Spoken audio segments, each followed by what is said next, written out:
خواتین و حضرات کو سویڈن کے دارالحکومت اسٹاک ہوم سے عارف کسانہ کا سلام پہنچے۔ آج کا ولاگ جو ہے وہ سویڈن کے ورک پرمٹ کے حوالے سے ہے۔ تو جو لوگ سویڈن میں کام کرنے کے خواہش مند ہیں، یہاں پہ آنا چاہتے ہیں، سوچ رہے ہیں، یا جو اس حوالے سے ورک پرمٹ اور یہاں پہ کام کی صورتحال کے حوالے سے اور جو ورک پرمٹ کی تنخواہ ہے اس حوالے سے جاننا چاہتے ہیں، تو ان کے لیے یہ کافی جو ہے وہ معلومات اور جو ہے وہ مفید ہوگا۔ اور اس میں تازہ ترین جو حقائق ہیں، چیزیں ہیں، فیکٹس ہیں، معلومات ہیں، وہ میں پیش کر رہا ہوں۔ اور اس میں امپورٹنٹ چیز یہ ہے کہ سویڈن کی جو مائیگریشن ایجنسی ہے، میگریشن ورکر، وہ ایک فہرست بنا رہی ہے ان پیشوں کی، ان جابز کی، کہ جن پہ جو کم سے کم تنخواہ کا قانون ہے، جو اس وقت کی ایوریج تنخواہ سے جو تقریباً 30,000 بنتی ہے، ان پہ وہ اطلاق نہیں ہوگا، یعنی وہ اس سے ایگزیمپٹڈ ہوں گے۔ اگر ان پیشوں میں کم تنخواہ بھی ہوگی تب بھی ان کو ورک پر مل سکے گا۔ تو یہ اس لحاظ سے کافی جو ہے وہ خوش آئند ہے، اور یہ جو ہے وہ مائیگریشن بورڈ اس کی پوری تفصیل بنائے گا کہ کون کون سی نوکریاں جو ہیں وہ ورک پرمٹ کی تنخواہ سے جو ہے وہ مستثنیٰ ہوں گی۔ لیکن یہ ان کی ایک ایڈوائز ہے، فیصلہ اس کے بعد حکومت نے کرنا ہے۔ اگلے ہفتے یہ فہرست جو ہے وہ اوپن ہو جائے گی۔ اس کا پس منظر یہ ہے کہ پچھلے سال فروری میں حکومت نے ایک تحقیقاتی رپورٹ شائع کی تھی، اور جس میں یہ کہا تھا کہ ورک پرمٹ کی جو تنخواہ ہے وہ ایک تو ہم نے 80% سے بڑھا کے اس کو 100% تک لے جانا ہے۔ تو اس کے لیے انہوں نے جون یہ جو 2025 ہے اس کا ایک ٹارگٹ رکھا تھا، اور ساتھ انہوں نے کہا تھا کہ کچھ ایسے پیشے، جابز جو سویڈن میں لوگ نہیں ملتے لیکن ان کی اتنی تنخواہ نہیں ہوتی، تو ظاہر ہے یہاں پہ ان لوگوں کی ضرورت ہے، تو ان کو اس فہرست سے ہم کہیں گے کہ اس جاب پہ اگر کم تنخواہ والے لوگ بھی آ جائیں تو ان کو ورک پرمٹ جاری کر دیا جائے۔ تو اس طرح سے یہ ایک فہرست بنائی جائے گی۔ یہ سلسلہ جو ہے وہ شروع ہو گیا تھا، اور اب چونکہ 1 جون 2025 کو حکومت نے تنخواہ کی جو حد ہے وہ 100% تک نہیں بڑھائی، ابھی 80% ہے،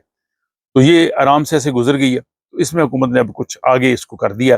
کہ پہلے وہ پیشوں کی فہرست مان جائے۔ اس پہ چونکہ کام ہو رہا تھا، تو اس میں جو مائیگریشن ایجنسی ہے یہ کام کر رہی ہے یہاں کا جو دفتر روزگار ہے، آربٹس فار میڈلنگ، ان کے ساتھ۔ تو اب جو ہے وہ مائیگریشن ایجنسی کی جو ورک پرمٹ کے حوالے سے اس کی ڈپٹی ہیڈ ہے ہنا یوستن، انہوں نے کہا ہے کہ یہ فہرست جو ہے یہ کم بنا کے حکومت کو بھیجیں گے، اور اس کے بعد حکومت اس پہ جو ہے وہ قانون سازی کرے گی۔ قانون جو ہے وہ حکومت نے بنانا ہے، ان کا کام یہ ہے کہ وہ یہ فہرست دیں۔ تو اس سے پہلے ان کو فہرست جو ہے وہ سویڈن کا جو دفتر روزگار ہے، آربٹس فار میڈلنگ، وہاں سے ملی ہے۔ انہوں نے 152 جابز یا پیشے یا شعبے ان کی نشاندہی کی ہے کہ ان کے لیے سویڈن سے لوگ نہیں ملتے لیکن ان کے لیے لوگ ہمیں چاہیے، تو ان کو جو ہے وہ آپ ورک پرمٹ کی یہ تنخواہ جو ہے اس سے نکال دیں، ایگزمپٹ کر دیں، تاکہ ان پہ یہ شرط عائد نہ ہو، یعنی کم تنخواہ ہوتا بھی ورک پرمٹ مل جائے۔ اب یہ 152 کی فہرست مائیگریشن بورڈ کو ملی ہے۔ اس کے بعد مائیگریشن بورڈ اب چیک کرے گا کہ کون کون سی نوکریاں جو ہے وہ غیر ملکیوں کو دی گئی ہیں پچھلے سالوں میں، اور کون کون سی نوکریاں جو ہیں وہ صرف سویڈش سٹیزنز کے لیے مخصوص ہیں، جیسے پولیس اور فوج ہے، اس میں ظاہر صرف یہاں کے شہری لے سکتے ہیں، یا کچھ اور بھی ہیں۔ لیکن باقی جو دیکھیں گے کہ کون کون سے شعبوں کے لیے انہیں باہر سے لوگ منگوانا پڑے، وہ لوگ آتے رہے ہیں، اور کن ایسے تنخواہ بھی ایسی ہو کہ جس میں کسی کی استحصال بھی نہ ہو۔ اب یہ جو ہے وہ دفتر روزگار آربٹس فار میڈلنگ کی فہرست کو مائیگریشن بورڈ اپنے جو پچھلے ویزے ایشو ہوئے ہیں ان کے اعداد و شمار کی روشنی میں اس کو دیکھے گا، اور پھر یہ جناب جو ہے وہ بھیج دے گا حکومت کو۔ تو اس لیے اب اگلے ہفتے کا انتظار کریں کہ اب جو مائیگریشن ایجنسی ہے، میگریشن ورکر،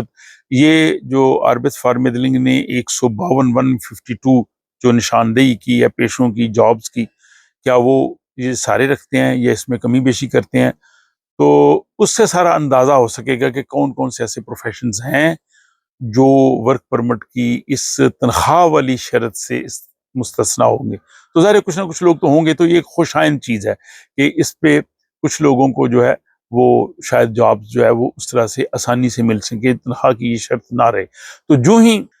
مائیگریشن ایجنسی جو ہے وہ اس چیز کو اپڈیٹ کرے گا، تو میں کوشش کروں گا کہ فوری طور پہ اسی روز جو ہے وہ آپ کو ولاگ سے میں تمام تر تفصیلات جو ہیں وہ آگاہ کر سکوں۔ تو اس لیے اگر ابھی تک آپ نے اس چینل کو سبسکرائب نہیں کیا تو ضرور کیجئے، تاکہ اس طرح کے جو اپڈیٹس ہیں فوری طور پہ آپ کو مل سکیں۔ اس ولاگ کے حوالے سے اپنی رائے کا اظہار کیجئے، اور اگر پسند آئے تو اپنے دوست احباب کو بھی یہ معلومات پہنچائیے، اور مجھے اجازت دیجیے اگلے ولاگ تک۔ اللہ آپ سب کا حامی و ناصر ہو۔